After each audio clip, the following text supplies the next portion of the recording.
India आप तक समाचार, कड़वा लेकिन सच। रतनलाल सी बाफना ज्वेलर्स, जहां विश्वास ही परंपरा है। नमस्कार, मैं आनंद शर्मा और आप देख रहे हैं इंडिया आप तक न्यूज। एक खबर जो जितनी संवेदनशील है उतनी ही उलझी हुई है।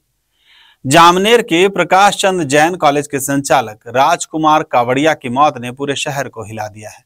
सुबह मेहरून तालाब के ट्रक पर गिरने के बाद उन्हें अस्पताल ले जाया गया, जहां डॉक्टरों ने उन्हें मृत घोषित कर दिया। पहली नजर में बात साफ लग रही थी, लेकिन जैसे जैसे बयान सामने आए कहानी जो है वो धुंधली होती गई। परिजनों का कहना है कि राजकुमार कावड़िया को हार्ट अटैक आया था। उनका दावा है कि उन्होंने जहर खाने की बात नहीं कही और अब परिवार ने इस आशंका के साथ साफ इनकार किया है। मला अटॅक नाही, अस्वस्थ होते। सकाळी मी पिक केलं, त्यांना दवाखान्यात घेऊन आलो। डॉक्टर म्हणे सिव्हिअर स्ट्रोक आहे। झाल्यावर थोड्या वेळात ते एक्सप्रेस आम्ही राहतो शिरसोली रोड श्री लेक प्राईड वर, त्याच्या बाहेर परिसर आहे मेहरून तलाव। सकाळी वॉकला गेले होते ते आमचे डॉक्टर काका आहेत, डॉक्टर बसे, त्यांचा फोन आला की पप्पांना बघा कुठे गेले ते। फोन बोलणं झालं होतं, काहीतरी बरं वाटत नाही त्यांना, तब्येत बघा कुठे ते खाली। रोज जाता त्या शेड्यूल प्रमाणे तिकडे गेले होते, तिथेच भेटले। तरी होतंय म्हणे, घाम पण आला होता, थोडस वाटलं अनइझी। ते तेव्हा सकाळी 5:30, 6, 6:30 वाजले असतील। तिथून ऑर्किड हॉस्पिटलला घेऊन आलो। त्रास असंच नाही, पण अनइझीनेस होतं। रात्री पण बेचैनी होती, झोपायच्या वेळेस ऍसिडची गोळी घेतली होती। ठीक आहे, सकाळपर्यंत होऊन जाईल व्यवस्थित। व्यवसाय काय होता? व्यापारी होते, किराणा मालाचा व्यवसाय। शैक्षणिक संस्थेच्या बाबतीत जे चालू आहे ते जे थोडं टेन्शनच काम होतं, पण त्या फ्रंटवर असंच काही नाही। ते शेवटच्या टप्प्यात होतं, ते विषय क्लिअरच झालेले समजा। कुठल्या शिक्षण संस्थेचा विषय होता? प्रकाश चंद जैन। कारवाई होणार होती, इमारत पाडली जाणार होती, त्याची आइडिया नहीं है सच काय लेवल कौन सा विषय है। डॉक्टरों ने भी कहा है कि अस्पताल में उन्हें लाने वाले कुछ लोगों ने बताया कि जहर खाया है और खुद पेशेंट भी अपनी आखिरी हालत में यही कह रहा था कि उन्होंने जहर लिया है, लेकिन यह बात किसी को ना बताई जाए। सकाळी अंदाजे 6:30च्या आसपास राजकुमार कावड़िया अंदाजे 57 वर्ष सकाळी आले होते। विष प्राशन केलं असं जे सोबत व्यक्ती होते त्यांनी सांगितलं होतं। नंतर पेशंटला डॉक्टर पोटे यांनी बघितलं, फिजिशियननी, तेव्हा बीपी आणि कमी होतं, श्वासोच्छवास घ्यायला त्रास होता, इरिटेबल होते। त्यांना वरती आयसीयूत घेतले।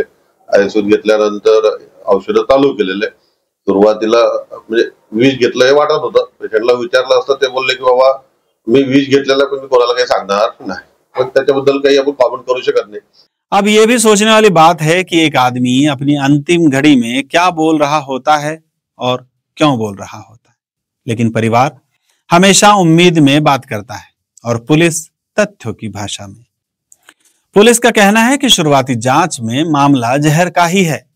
इस मौत के पीछे दबाव था, अवसाद था या कुछ और, आरोपों का बोझ था या सचमुच हार्ट अटैक, यह तस्वीर अभी तक पूरी तरह से साफ नहीं हुई है।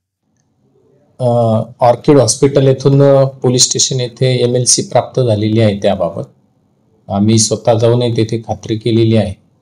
तर त्या ठिकाणी त्यांनी पॉइझन घेऊन त्यांचा डेथ झालेली आहे। सर, कुटुंबियांचं असं म्हणणं आहे की त्यांना छातीत दुखून आलं, त्यानंतर अस्वस्थ वाटल्यानंतर रुग्णालयात दाखल केलं, पण तुम्ही म्हणताय की त्यांनी पॉइझन घेतलेलं होतं। नेमकी वस्तुस्थिती काय? आम्ही तेथील उपस्थित असलेल्या वैद्यकीय अधिकाऱ्यांशी बोललेलो आहोत। त्यांनी तसे आम्हाला माहिती दिलेली आहे, त्याप्रमाणे मी आपल्याला सांगितलं। ते आज मेहरून तलाव जो आहे त्याचा जो ट्रॅक आहे त्या ठिकाणी विष प्राशन केलेलं आहे। त्यांना नेमकं कोणी नेलं हॉस्पिटल? त्यांच्या मुलीने नेलेलं आहे। त्यांना कसं माहिती मिळाली? त्यांच्या मुलीला एका त्यांच्या मित्रांचा फोन आलेला होता की वडिलांनी फोन केलेला आहे की ते थोडे अस्वस्थ आहेत आणि तू पटकन जा, म्हणून ती मुलगी तिथे जवळच राहत असल्याने ती पटकन तिथे गेली आणि वडिलांना तत्काळ तिने हॉस्पिटल ऑर्किड येथे ऍडमिट केलेला आहे। लेकिन सवाल वहीं खड़ा है, हमारे समाज में एक व्यक्ति का मानसिक तनाव जो है वो इतनी तेजी से क्यों बढ़ जाता है और सच और शक दोनों एक साथ उसके पीछे क्यों भागने लगते हैं। कोई अपने दर्द की बात छिपाता है, कोई उसे बदल देता है और किसी के पास उसे समझने की फुर्सत भी नहीं होती है। कड़वा है, लेकिन सच यही है कि हम अक्सर मौत की वजह ढूंढने लगते हैं, मगर उस इंसान की वजह नहीं ढूंढते जिसकी जिंदगी टूट रही होती है। फिलहाल जलगांव पुलिस जांच कर रही है। पोस्टमार्टम रिपोर्ट बहुत कुछ साफ कर देगी। मैं आनंद शर्मा, इंडिया आप तक न्यूज से। जय हिंद। इंडिया आप तक समाचार, कड़वा लेकिन सच।